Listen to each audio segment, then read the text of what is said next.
Assalamualaikum warahmatullahi wabarakatuh. Selamat datang di pembahasan tentang tanaman refugia sebagai metode pengendalian hama alami. Jadi untuk memulai, tanaman refugia adalah tanaman yang dapat berfungsi sebagai tempat perlindungan dan sumber pakan atau sumber daya bagi musuh alami pemangsa hama serangga. Jenis-jenis tanaman refugia antara lain meliputi tanaman hias, tanaman sayuran, gulma, dan tanaman liar, selama persyaratan utama tanaman terpenuhi, seperti memiliki bunga yang warnanya mencolok atau daun yang lebar, atau keduanya.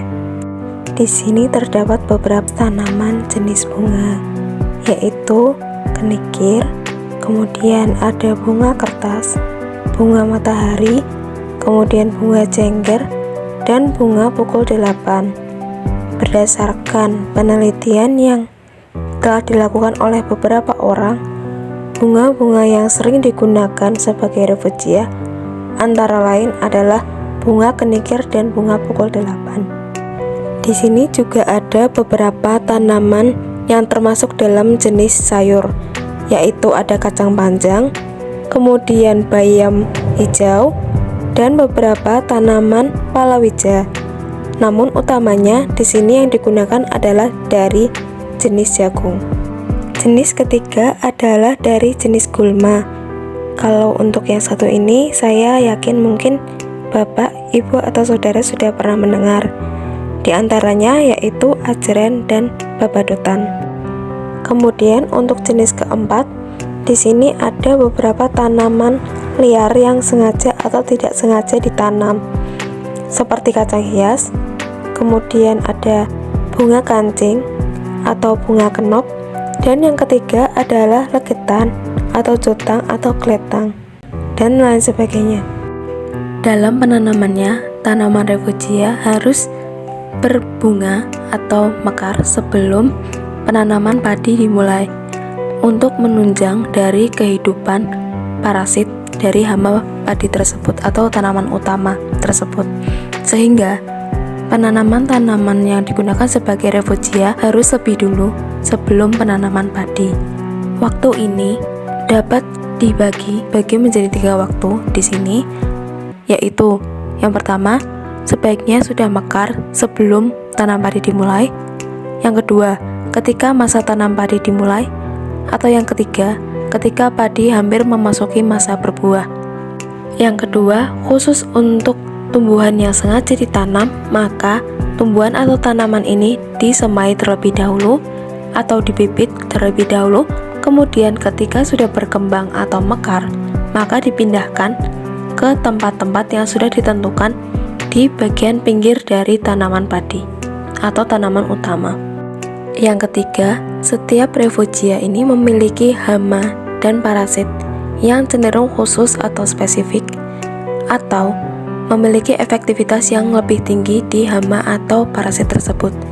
Sehingga sebelum memutuskan refugia jenis apa yang akan ditanam, maka tentukan dulu hama yang ingin diberantas atau dikurangi, dan parasit yang dapat memangsa hama di fase sebelum hama tersebut menjadi imago atau bentuk dewasa, seperti ketika masih menjadi telur atau larva. Lalu yang keempat adalah pengaruh dari cahaya matahari, sehingga diusahakan agar ketika penanaman ini dilaksanakan, maka sinar matahari dalam keadaan yang maksimal dan dapat menjangkau tanaman yang ditanam, sehingga pertumbuhannya tidak akan terganggu. Poin kelima, setiap refugia memiliki fungsi yang berbeda.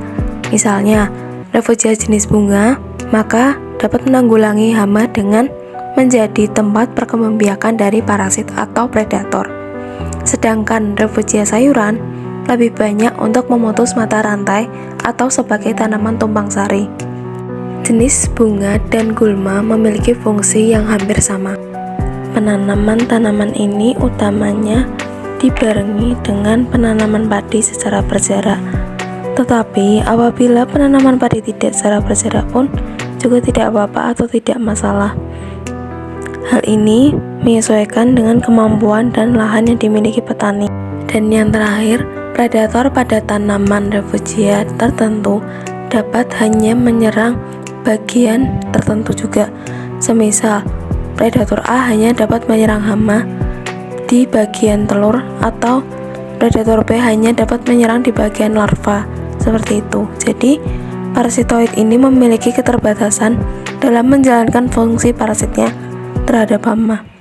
Di sini merupakan contoh perlakuan bunga pukul 8. Di bagian paling luar terdapat tanah atau lahan sebagai dasar penanaman. Lalu bunga pukul 8 yang telah mekar ditanam pada bagian pinggir tanaman padi atau tanaman utama secara berjarak serumpun demi serumpun. Lalu bagian paling dalam yaitu tanaman padi yang ditanam setelah bunga mekar atau ditanam mendekati bunga yang baru mekar. Jadi tanaman padi ini ketika berbuah, maka predator dapat memangsa serangga yang muncul, sehingga padi atau dalam hal ini buah padi dapat terhindar dari hama penggerak. Demikian yang dapat saya sampaikan. Apabila ada pertanyaan, kritik, atau saran, silakan disampaikan. Mohon maaf atas segala kekurangan dan semoga kita semua selalu dalam kesehatan. Wassalamualaikum warahmatullahi wabarakatuh.